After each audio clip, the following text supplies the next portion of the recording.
স্নাতক সম্মান প্রথম বর্ষের সুপ্রিয় শিক্ষার্থীরা, আশা করি তোমরা সবাই ভালো আছো। নিশ্চয়ই পরীক্ষার প্রস্তুতিতে ব্যস্ত সময় কাটছে তোমাদের। আমি তোমাদের বাংলা কবিতা 1 এই কোর্সটি পড়িয়েছি। এ কোর্সের পাঠ্যভুক্ত জীবনানন্দ দাশ রচিত রূপসী বাংলা কাব্য বিষয়ে আমরা আজকে আলোচনা করব। বাংলা আধুনিক কবিতার প্রধান কবি ব্যক্তিত্ব জীবনানন্দ দাশ ও তার রূপসী বাংলা কাব্য এ শিরোনামে আমাদের পাঠ উপস্থাপিত হবে। কবিতা সাহিত্যের একটি পাঠকপ্রিয় শাখা।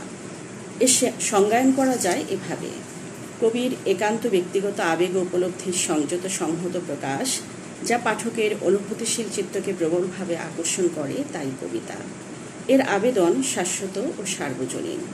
বাংলা সাহিত্যে এ ধারা নিয়ত প্রবহমান, তবে সময় ও যুগরুচি এতে পুনঃ পুনঃ নবত্ব দান করেছে।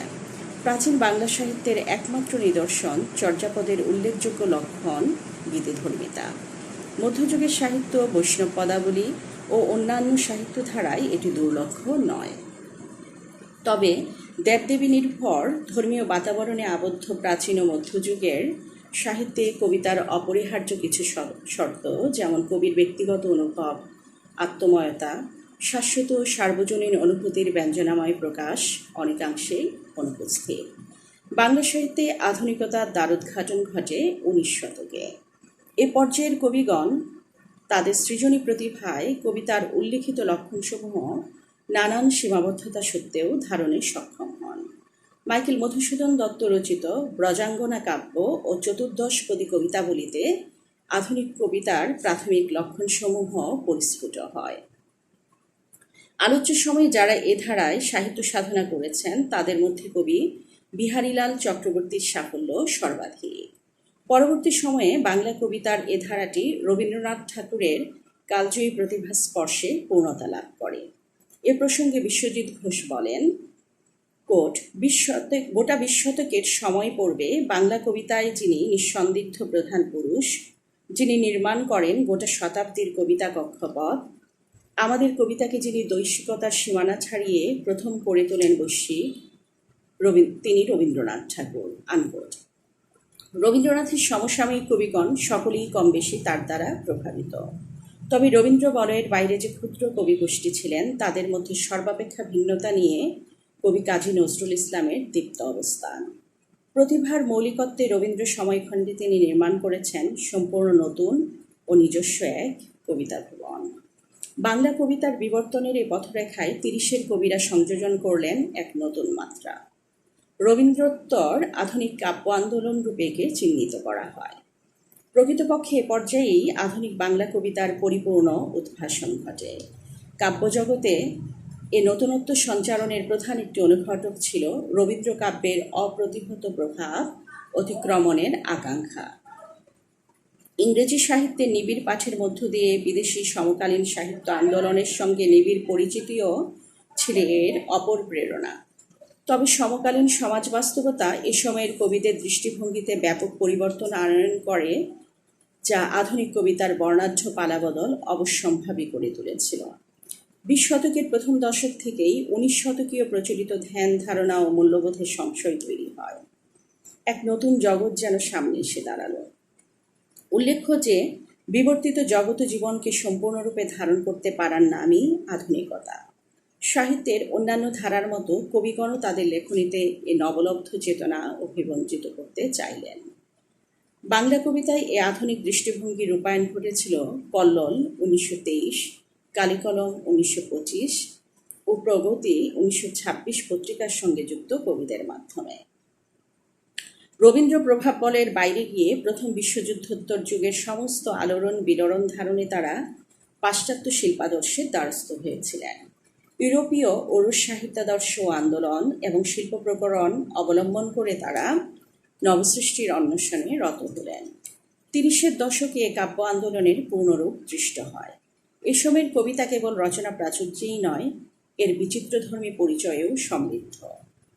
ডক্টর বাসন্তী কুমার মুখোপাধ্যায় আধুনিক কবিতার সংজ্ঞায়ন করেন এভাবে, কোট, 20 শতাব্দীর বিভিন্ন চিন্তাধারা ও পরিবর্তিত সামাজিক পরিবেশের প্রভাবে জীবন ও জগৎ সম্বন্ধে আধুনিক মানুষের নূতন মনোভঙ্গি যে সকল কবিতায় প্রতিফলিত হয়েছে, তাই আধুনিক কবিতা। আনকোট।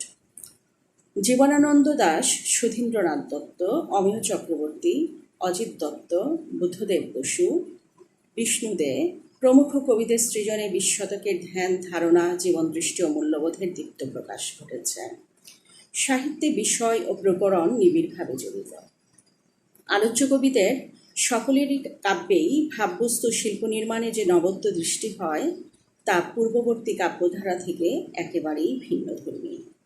বাংলা সাহিত্যের এ পর্বের উজ্জ্বলতম কবি ব্যক্তিত্ব জীবনানন্দ দাশ।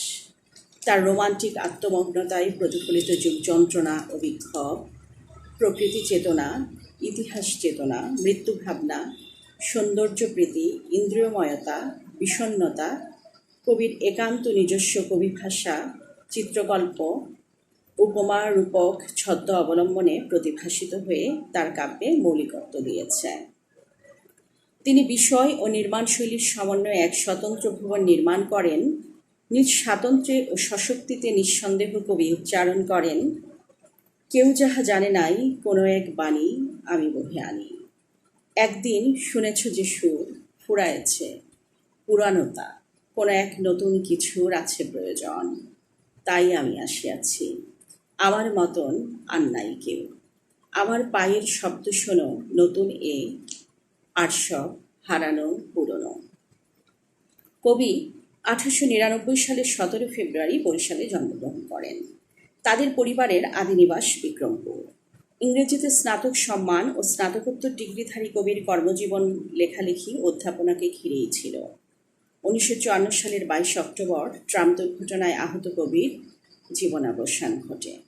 তার সাহিত্যকর্মের পরিচিতি এরকম: ঝরা পালক 1928, ধূসর পাণ্ডুলিপি 1936, বনলতা সেন 1942, মহাপৃথিবী 1944, 7টি তারার তিমির 1948, রূপসী বাংলা 1957, বেলা অবেলা কালবেলা 1961। তার প্রবন্ধ গ্রন্থ কবিতার কথা 1956। তিনি একজন কথা সাহিত্যিকও। মৃত্যুর পর প্রকাশিত হয় তার গল্প সংকলন জীবনানন্দ দাশের গল্প 1379। তার দুটি উপন্যাসের নাম সুতীর্থ ও মাল্যবান। জীবনানন্দ দাশের অপ্রকাশিত রচনাবলী খণ্ডে খণ্ডে প্রকাশিত হচ্ছে। কবির কাব্যভবন পর্যালোচনায় এতে কিছু প্রবণতা চিহ্নিত করেছেন সমালোচকগণ। ডক্টর বাসন্তী কুমার মুখোপাধ্যায়ের বিশ্লেষণ এরূপ: কোট, জীবনানন্দের সমগ্র কাব্যকে যদি আলোচনার জন্য ভাগ করা হয় তাহলে তার মধ্যে সুস্পষ্ট 3টি স্তর দেখতে পাওয়া যায়। প্রথম স্তরে প্রকৃতির আধিপত্য, দ্বিতীয় স্তরে প্রেমে এবং তৃতীয় স্তরে মানব সভ্যতার ইতিহাসের। বলা বাহুল্য এ আধিপত্য সর্বগ্রাসী নয়। জীবনানন্দের কবি আত্মার সঙ্গে প্রকৃতির নিবিড় এক সখ্যতা সমগ্র কাব্যভবন জুড়ে দৃষ্টি হলেও প্রকৃতির আধিপত্য সর্বপ্লাবী হয়ে উঠেছে ধূসর পাণ্ডুলিপি ও রূপসী বাংলা কাব্যে। এই কাব্য দুটোতে যথাক্রমে হেমন্ত প্রকৃতির বিষণ্ণ স্ত্রী আর বাংলার কমল শ্যামল সৌন্দর্য প্রকৃতিকে দুটো ভিন্ন প্রেক্ষণবিন্দুতে স্থাপন করেছে। সমালোচক অম্বুজ বসু কবির মৃত্যুর পর 1957 সালে প্রকাশিত রূপসী বাংলা কাব্যকে কবি মানুষের বিবর্তনের ধারাবাহিকতায় ঝরা পালক কাব্যের পর এবং ধূসর পাণ্ডুলিপির পূর্বে 1932 সালের ভাবপ্রবণতার সাক্ষ্যবাহী বলে মনে করেন। কবির রূপসী বাংলা কাব্যে গ্রাম বাংলার আবহমান সৌন্দর্যের সঙ্গে ঘটেছে ইতিহাস, লোকপুরাণ আর ঐতিহ্যের নিপুণ মেলবন্ধন। এই সমন্বয় এ কাব্যকে বর্ণাঢ্যতা দিয়েছে। এ কাব্যের ভাববস্তুতে প্রতিফলিত কবি মানুষের প্রধান কিছু দিক আমরা এই পর্যায়ে চিহ্নিত করব। রূপসী বাংলা কাব্যে গ্রাম বাংলার আবহমান অবিনাশী রূপকে অবলম্বন করে কবি দেশের প্রতি নিবিড় ভালোবাসার প্রকাশ ঘটিয়েছেন। কবি তার নিজস্ব প্রকৃতি জগৎ নির্মাণে দীর্ঘদিনের কাব্য ঐতিহ্য ভেঙে ফেলেন। এ জগতে কেয়া, বাবলা, আকন্দ, শশা ফুল, ঘাট ফুল, কলমি ফুল ইত্যাদি অনাদৃত অন্তজেরা জায়গা করে নেয় নিঃসীম সৌন্দর্যে। গাছের মধ্যে হিজল, আমলকি, বট, পলাশ, আম, কাঁঠাল, নিম, শাল, পিয়াল, অশথ, জারুল ইত্যাদির পাশাপাশি কদম, পেয়ারা, বাঁশ, বেত, আকন্দ, নটে গাছ, হেলেঞ্চা, শ্যাওলা, আশ্যাওড়া, ফণিমনসা, তৃণ, মধুকুপি, মুথা ঘাস, ঘর নাড়া সবই স্বাচ্ছন্দ্যে স্থান করে এক আদি প্রকৃতির উদ্ভাসন ঘটালো।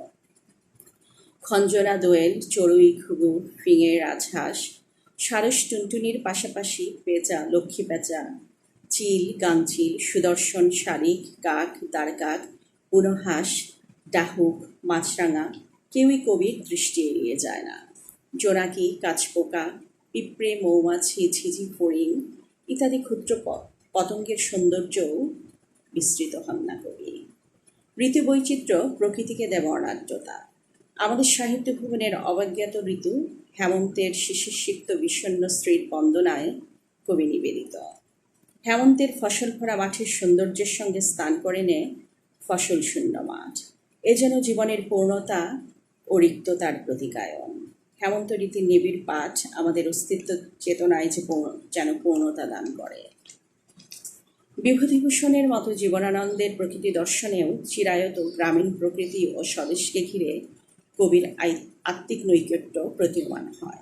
অবশ্য আবহমান এই প্রকৃতিকে ভাঙনের ছায়া কবিকে আতঙ্কিত ও বিষণ্ণ বেদনায় ভারাক্রান্ত করে তোলে। সেই অতীতের মানিকমালা, শঙ্খমালা, চন্দ্রমালার বাংলার রূপ মানুষের অবহেলায় আজ ক্ষয়িষ্ণু। যে ঘাটে তাদের হাতের কাকন বাজত সে ঘাটলা আজ বিলীয়মান। বাংলার এই লুপ্তপ্রায় সৌন্দর্যকে ঘিরে গভীর বিষণ্ণতা এ কাব্যের পংক্তিতে পংক্তিতে পুঞ্জীভূত হলেও কবি বাংলার অবিনাশী রূপের পূজারী। তার বিশ্বাস সকল ভাঙন অতিক্রমণের সামর্থ্যে সৌন্দর্য ধারণ করে আছে। তাই তো চিরন্তন অবিনাশী বাংলার সৌন্দর্য বন্দনায় তার কবিচিত্ত মগ্ন। বাংলার প্রকৃতির প্রতি মুগ্ধতায় আচ্ছন্ন কবি বহির্বিশ্বের সমুদ্রের গানে মাথা দোলানো পাম গাছ কিংবা আকাশ ছোঁয়া মনুমন্টের মহিমা ইত্যাদি বিবিধ সৌন্দর্যের কোনো কিছু দেখবার বা জানবার প্রয়োজন বোধ করেন না। বাংলার পাড়াগার রূপেই কবির পার্থিব সকল সৌন্দর্য উপভোগের পূর্ণতা পান। সমালোচক অম্বুজ বসু এ কাব্যে কবির প্রকৃতি চেতনা ব্যাখ্যায় বলেন, কোট, রূপসী বাংলায় প্রকৃতি শুধু প্রধান নয়, একমাত্র নায়ক। এখানে কোনো বিশিষ্ট ভাবের মধ্য দিয়ে নিসর্গকে চেনার চেষ্টা নেই, বরং কবি মানুষের সম্পূর্ণ আত্মবিলোপের সাধনা রয়েছে। তার সমগ্র সত্তা গ্রাস করে প্রকৃতি সর্বৈব হয়ে আছে, আনকোট। গ্রামভিত্তিক এ অঞ্চলভূমির স্বীকৃতি দানের মধ্য দিয়ে কবি তার দেশপ্রেম চেতনার উজ্জীবন এতে ঘটিয়েছেন। আর এর ভিত্তিভূমি নির্মাণ করেছে আবহমান বাংলার প্রকৃতি, যা বর্তমান সভ্যতার দান, নাগরিক জীবনের ক্লান্তি আর বিনষ্ট থেকে কবি আত্মার মুক্তির আশ্রয়।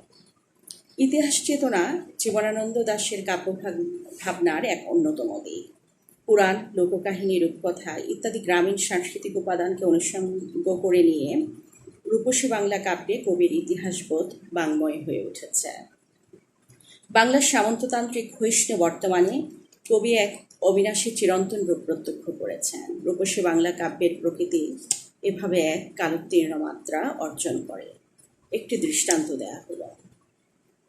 জানে সে কি, দেখে নাকি তার মনে পড়ে আছে বিচূর্ণ দেউল, বিশুষ্ক পদ্মের দিঘি, ফোপরা মহলা ঘাট, হাজার মহান মৃত সব রূপসীরা, বুকে আজ ভ্যারেন্ডার ফুলে ভীমরুল গান গায়, পাশ দিয়ে খলখল খলখল বয়ে যায় খাল, তবু ঘুম ভাঙে না কো, একবার ঘুমালে কে উঠে আসে আর, যদিও ডুকারি যায় শঙ্খচিল, মর্মরিয়া মরে গোমাদার।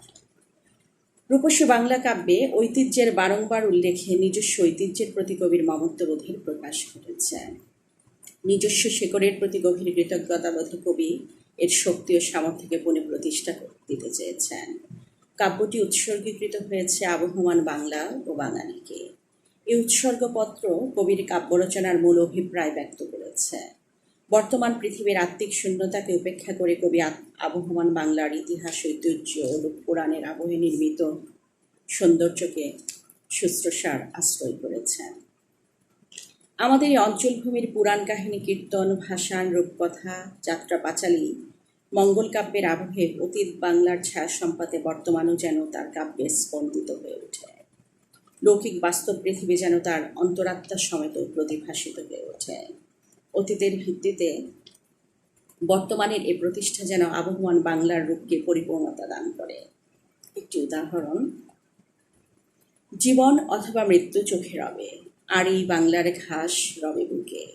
এই ঘাস সীতারাম, রাজারাম, রামনাথ রায়, ইহাদের ঘোড়া আজও অন্ধকারে এই ঘাস ভেঙে চলে যায়। এই ঘাস এরই নিচে কঙ্কাবতী শঙ্খমালা করিতেছে বাস। মৃত্যুচেতনা আধুনিক কবিতার অন্যতম চারিত্র লক্ষণ। প্রচলিত ধ্যান ধারণা, মূল্যবোধে আস্থাহীন এ কবিকুল যুগের বন্ধারূপ কিংবা জীবনের ও চরিতার্থতায় যে শূন্যতাকে প্রত্যক্ষ করেন, তা থেকে মুক্তি পেতেই মৃত্যুকে আশ্রয় করেন। রুচিহীন, সৌন্দর্যহীন, হৃদয়হীন এ যুগে বসবাসের হতাশা আর অবসাদ থেকে উত্তরণের প্রত্যাশা এর মাঝে ক্রিয়াশীল। মৃত্যুচেতনা জীবনানন্দ দাশের কাব্যভবনের একটি প্রধান চারিত্র লক্ষণ। তিক্ত বাস্তব আর দিনযাপনের গ্লানি হতে পরিত্রাণের প্রত্যাশায় কবি যেন মৃত্যুকে আবাহন করেন। রূপসী বাংলা কাব্যেও তা দুর্লক্ষ নয়, তবে তা সম্পূর্ণ ভিন্ন আবহে উপস্থাপিত হয়েছে। এক্ষেত্রে মৃত্যু চেতনা যেন বাংলার প্রকৃতিতে লীন হয়ে যাওয়ার সমার্থক হিসেবে উপস্থাপিত হয়েছে। প্রকৃতিলগ্ন কবি মানুষ এ মৃত্যুতে যেন প্রকৃতিতে লীন হয়ে পূর্ণতা প্রত্যাশী। কেননা আবহমান বাংলার বুকে জীবন যেমন সুন্দর, মৃত্যু তেমনই সুন্দর। ঘুমায় পড়িব আমি একদিন তোমাদের নক্ষত্রের রাতে, তখনও যৌবন প্রাণে লেগে আছে হয়তোবা। আমার তরুণ দিন তখনও হয়নি শেষ, সেই ভালো ঘুম আসে। বাংলার তৃণ আমার বুকের নিচে চোখ বুজে, বাংলার আমের পাতাতে কাঠপোকা ঘুমায়েছে, আমিও ঘুমায়ে রব তাহাদের সাথে। কবি পুনর্জন্মে বিশ্বাসী, তাই শরীরে মৃত্যুকে অস্তিত্বের অবসান মনে করেন না। তাই তো তিনি শঙ্খচিল, শালিক, ভোরের কাক, হাঁস কিংবা ধবল বকের বেশি জলাঙ্গিরে ঢেউয়ে ভেজা বাংলার সবুজ করুণ ডাঙার নদী, মাঠ, ক্ষেত ভালোবেসে বারবার ফিরে আসতে চান। মানুষ নশ্বর, মৃত্যু অবশ্যম্ভাবী। কবি জানেন কালের পরিক্রমায় বাংলার প্রকৃতিলগ্ন জীবন থেকে বিচ্ছিন্ন হতে হবে তাকে। তবে বাংলার প্রকৃতিতে প্রত্যাবর্তনের প্রত্যাশায় কবি বিচ্ছেদের এ বেদনা বিস্তৃত হন। রূপসী বাংলা কাব্যে নারী ও প্রেম চেতনা ভিন্ন এক মাত্রায় উপস্থাপিত। প্রেমানুভূতি, নারী আর বাংলার অনাবিল রূপের মধ্যে কবি এক গভীর সাযুজ্যের সন্ধান পেয়েছেন। এ কাব্যে নারীর প্রতি পুরুষের চিরন্তন প্রেমাকাঙ্ক্ষায় যেন প্রকৃতিকে পূর্ণরূপে প্রাপ্তির বাসনা নিহিত রয়েছে। কেননা নারীরা বাংলার চিরন্তন রূপেরই প্রতিনিধিত্ব করছে। বাংলার প্রকৃতি যেমন অনন্য, এ নারীরাও তেমনি। এ অনন্যতার উৎস সন্ধানে কবি লিখলেন, সেখানে লেবুর শাখা নুয়ে থাকে অন্ধকারে ঘাসের উপর, সুদর্শন উড়ে যায় ঘরে তার অন্ধকারে সন্ধ্যার বাতাসে, সেখানে হলুদ শাড়ি লেগে থাকে রূপসীর শরীরের পর শঙ্খমালা নাম তার। এ বিশাল পৃথিবীর কোনো নদী ঘাসে তারে আর খুঁজে তুমি পাবে না গো। বিশালাক্ষী দিয়েছিল বর, তাই সে জন্মেছে নীল বাংলার ঘাস আর ধানের ভিতর। কবি জীবনানন্দ দাশের কাব্যভুবন পর্যালোচনায় সমালোচকগণ ইন্দ্রিয় চেতনাকে কবির অনন্য বিশিষ্টতা হিসেবে স্বীকৃতি দিয়েছেন। পৃথিবীর বর্ণগন্ধময় প্রকৃতির উদ্ঘাটনে কবির গভীর ইন্দ্রিয়ানুভব পাঠককে বিস্মিত করে। চিরপরিচিত প্রকৃতি এক নতুন রূপে উপস্থাপিত হয়েছে তার কাব্যে। এ প্রসঙ্গে অম্বুজ বসুর মন্তব্য, জীবনানন্দের কবিতায় সবচেয়ে বিস্ময়সূচক শৈলী হল ইন্দ্রিয় সাধনার সর্বমুখী সূক্ষ্ম মার্জিত অনুশীলন। রৌদ্রের রূঢ়তা, ঘুমের ঘ্রাণ আমাদের চেতনায় আসে না। শিশিরের শব্দ অথবা নক্ষত্রের জ্যোৎস্নাও জীবনানন্দের অনুভবে সাড়া জাগায়। তার কবিতা যেন দৃষ্টি, ঘ্রাণ, শ্রুতির এক বর্ণাঢ্য জগৎ। রূপসী বাংলা কাব্যে বাংলার আবহমান প্রকৃতির দর্শন, শ্রবণ, শ্রুতিময় যে চিত্র উপস্থাপিত, এতে সকল ইন্দ্রিয় দিয়ে প্রকৃতি অনুভব যেন পূর্ণতা পায়। তার ইন্দ্রিয় চেতনায় বাংলার প্রকৃতির রূপময়তা পাঠকের অনুভূতিকে সজাগ করে তোলে। সবুজ বাতাসে ঝিঝির গন্ধ, চালের ধূসর গন্ধ, প্রান্তরের সবুজ বাতাস, ঘুমের ঘ্রাণের মধ্যে নরম জলের ঘ্রাণ কবির প্রকৃতি ভাবনার অভিনবত্বকে প্রতিভাসিত করেছে। এ কাব্যের ইন্দ্রিয় চেতনার প্রকাশে কবির ইন্দ্রিয়গ্রাহ্য অনুভবের জগৎ আর প্রকৃত লগ্নতার মধ্যে গভীর নৈকট্য স্থাপিত হয়েছে। জীবনানন্দ দাশের কবিতার নির্মাণশৈলী একান্ত স্বকীয় ও স্বাতন্ত্র্যতামণ্ডিত। কবির কাব্য নির্মাণ প্রসঙ্গে বিশ্বজিৎ ঘোষ যথার্থই বলেছেন, কোট, বিষয়ের নতুনত্ব ও প্রগত চিন্তার ইতিহাস লগ্নতা প্রধান আকর্ষণ হলেও জীবনানন্দের কবিতার স্বাতন্ত্র্য সহজেই লক্ষ্যযোগ্য। শব্দ ব্যবহারে, উপমা, রূপক, উৎপ্রেক্ষা, চিত্রকল্প নির্মাণে এবং ছন্দসজ্জায় এর প্রাতিষ্ঠানিকতা বাংলা কবিতার এক বিরল সম্পদ। রূপসী বাংলা কাব্যের নির্মাণশৈলী ও ভাববস্তুর নিবিড় ঐক্যে গ্রথিত।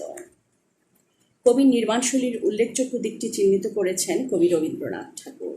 তিনি জীবনানন্দ দাশের কাব্যকে চিত্ররূপময় আখ্যা দিয়েছেন।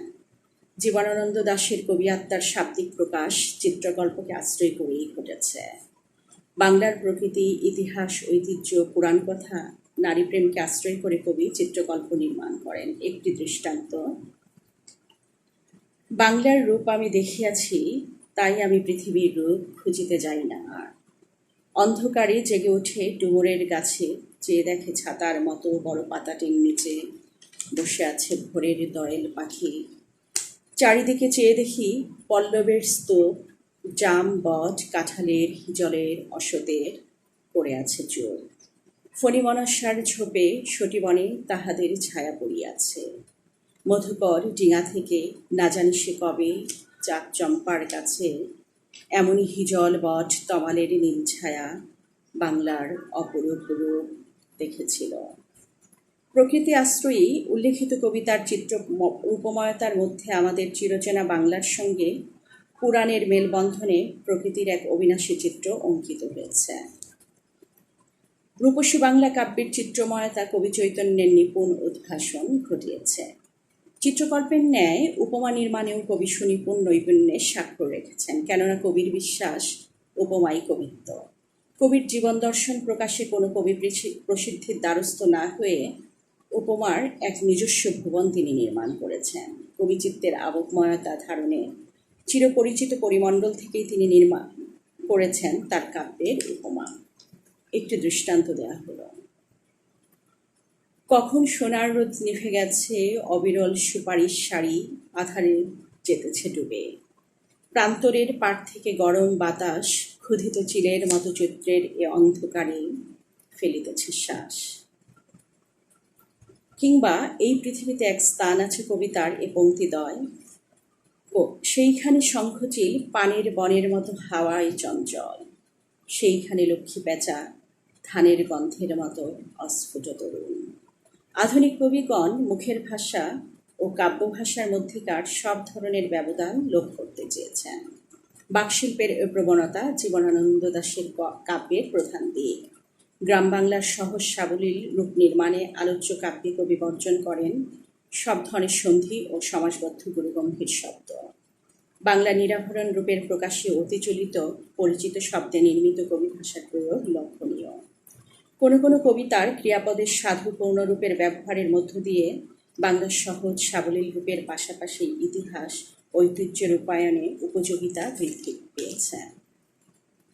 কবি ভাষার একটি দৃষ্টান্ত: যেদিন সরিয়া যাব তোমাদের কাছ থেকে দূর কুয়াশায় চলে যাব, সেদিন মরণ সে অন্ধকারে আমার শরীর ভিক্ষা করে লয়ে যাবে। সেদিন দুদণ্ড এই বাংলার তীর, এই নীল বাংলার তীরে শুয়ে একা একা কি ভাবিতে পায়। কবির অনুভব অভিব্যক্তি পায় ছন্দে। এ কারণে কবির অন্তরস্থিত আবেগ পরিস্ফুটনে যথোপযুক্ত ছন্দ অবলম্বিত হয়। জীবনানন্দের কাব্যভুবন পর্যালোচনায় বাংলা ছন্দের প্রতিটি ক্ষেত্রেই কবির দখল ও নতুনত্ব সৃজন প্রয়াস প্রতিভাসিত। রূপসী বাংলা কাব্যে কবির প্রবণতা দৃষ্ট। এ কাব্যের 4টি কবিতা ব্যতীত সবগুলোই সনেট। পেত্রাকীয় সনেটের অনুসরণ করেছেন কবি। এতে অষ্টকের মেলবিন্যাসের কঠোর শৃঙ্খলা থাকলেও সড়কে কবি প্রাণ বৈচিত্র্য সন্ধান করেছে। এতে কবিতার ভাব যথোপযুক্ত ছন্দকে আশ্রয় করে বাংময় হয়ে উঠেছে। রূপসী বাংলা কাব্যে আবহমান বাংলা ও বাঙালিকে ঘিরে গভীর আবেগময়তা যথোপযুক্ত শৈলী অবলম্বনে ভাষারূপ পেয়েছে। এ কাব্যে কবির কবিমানস স্বজাতি ও স্বদেশের প্রতি শেকড় অনুসন্ধিৎসার অনবীর রূপ প্রতিভাসিত, যা সমকালীন বাংলা কাব্যে এক ভিন্ন কণ্ঠের দোতনা আনয়ন করে। রূপসী বাংলা কাব্যের বিশিষ্টতা এক্ষেত্রেই খুঁজতে হবে।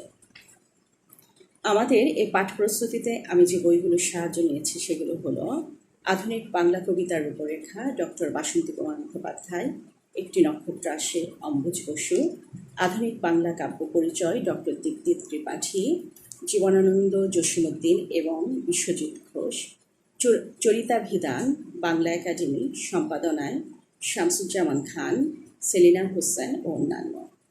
প্রিয় শিক্ষার্থীরা, তোমরা সকলেই স্বাস্থ্যবিধি মেনে চলবে, অপ্রয়োজনে ঘরের বাইরে যাবে না, সকলেই সুস্থ থেকো, ভালো থেকো। আবার দেখা হবে। ধন্যবাদ সকলকে।